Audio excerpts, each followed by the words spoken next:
My husband and I live full-time in our RV up in North Dakota, and we just experienced a polar vortex, dropping our temperatures as low as negative 27 degrees Fahrenheit. If you guys were around last year, you probably saw everything that we went through, from the polar vortexes completely freezing up our water several times to having inches of frost on all of our slide outs. But this year we decided to make some big changes, and we jumped on it before the winter season hit. So today in this video, I'm going to show you everything that we did in October of last year to prepare ourselves better for this winter season.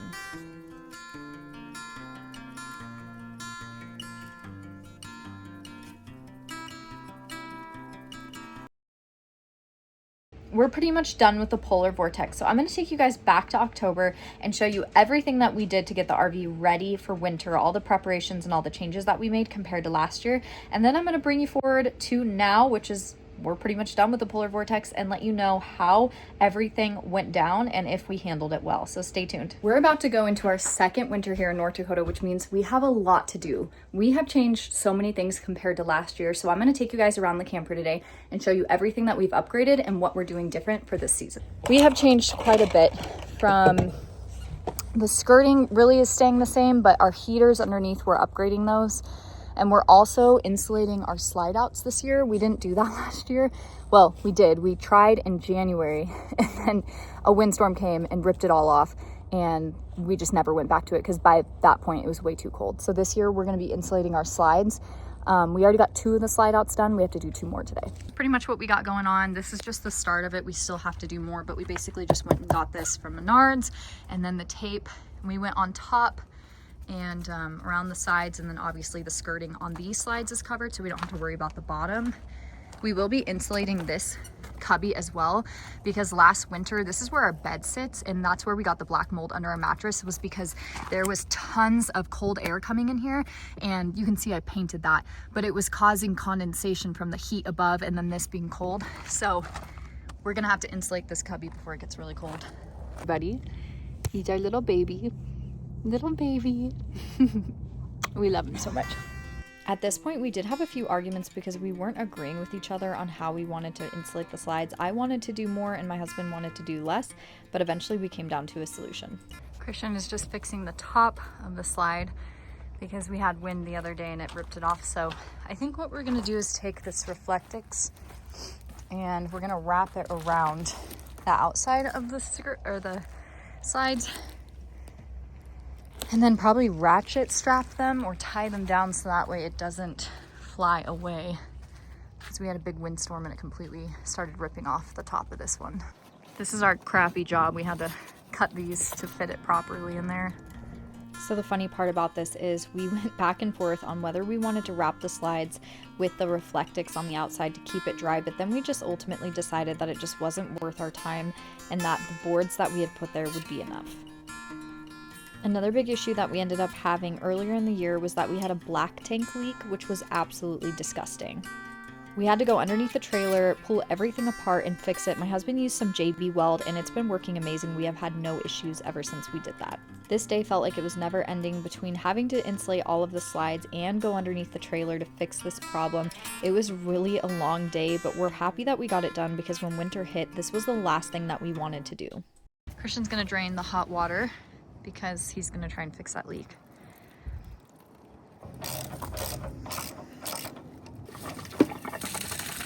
Well, that's how corroded it already is. Yikes. It almost just replaced that already. Yeah.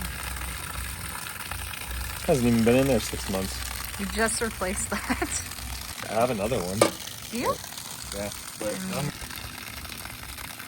Glad we're doing this not in the winter. That would be a huge ice puddle right there. oh wow, there's quite a bit in this. Ew. So maybe you should change out that thing. You could flush it. That is so gross.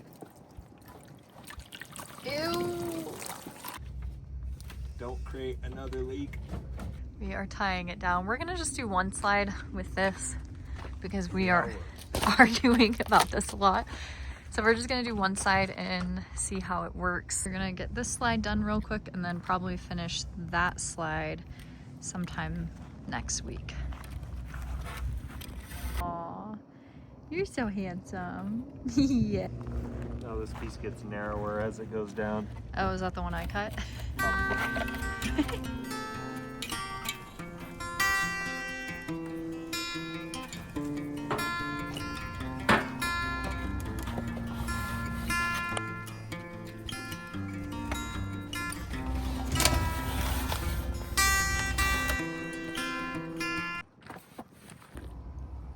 You want to see what I did? No, you have it on your pants. That was the whole point. Oh. Oh, you're filming still? I dork. Nice out. Big problem area last winter was right here. Pull this out of the way.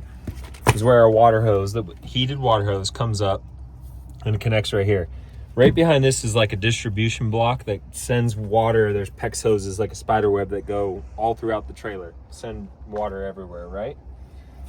Well, last year right there, because a lot of water sits still right there if you're not using certain appliances and whatnot, a lot of stuff froze. And I did have insulation in here and a bunch of other stuff going on, but it wasn't enough. It froze up a bunch right there. So I had a thought, right? Over here, so our heater's right here. Mind this failed the temp at screens for it, but over here is our heater. And there is some ducting. Let me see if I can pull this out and show y'all.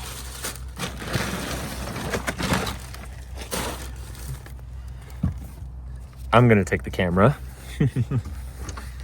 There is some ducting right here that comes from the heater that's right on the other side of this wall.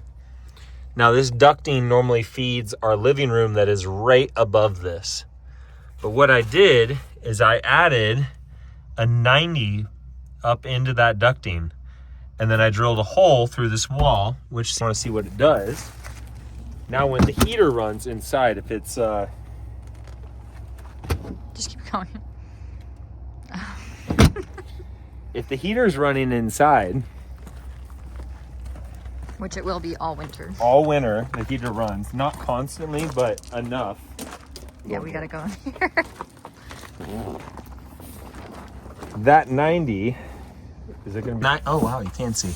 So that 90 catches hot air from that ducting that feeds the heater in the living room and will throw hot air into this cubby now. And I've felt it while it's on, and it actually is quite a bit of hot air that comes in here. So this will all be heated. I still plan on adding some more insulation right here, maybe to like box this whole area in. As you can see, we got some stuff blocked off.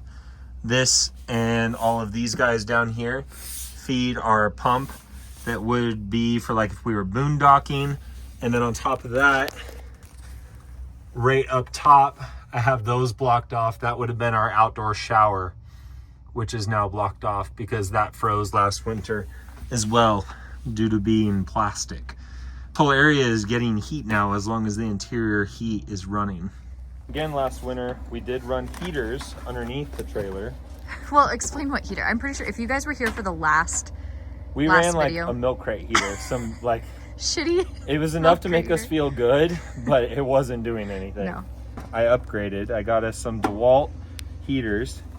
Now these are like the smallest, I don't know if you want to call them industrial heaters that they make that are electrical, but they do make way bigger ones than this. But here's my thought.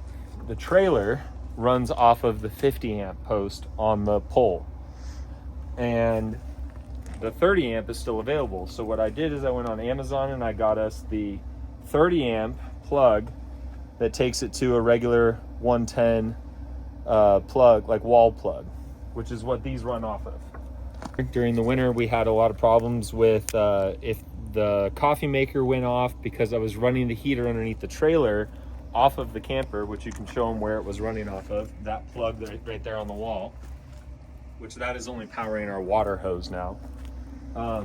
It would pop the breaker. So this is a separate from the trailer, completely different breaker, should not pop, but I can run both heaters now off of this and plug them in, and these would produce a lot more heat. And they're also temperature controlled, which is really cool. So we can set a temperature underneath the skirting.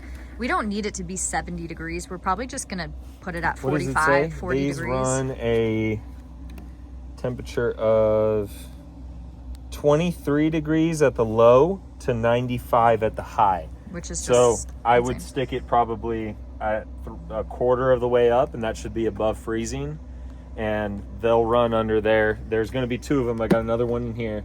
I plan on putting one at the back of the trailer and another one at the front of the trailer, kind of point them at each other, and they should do their thing.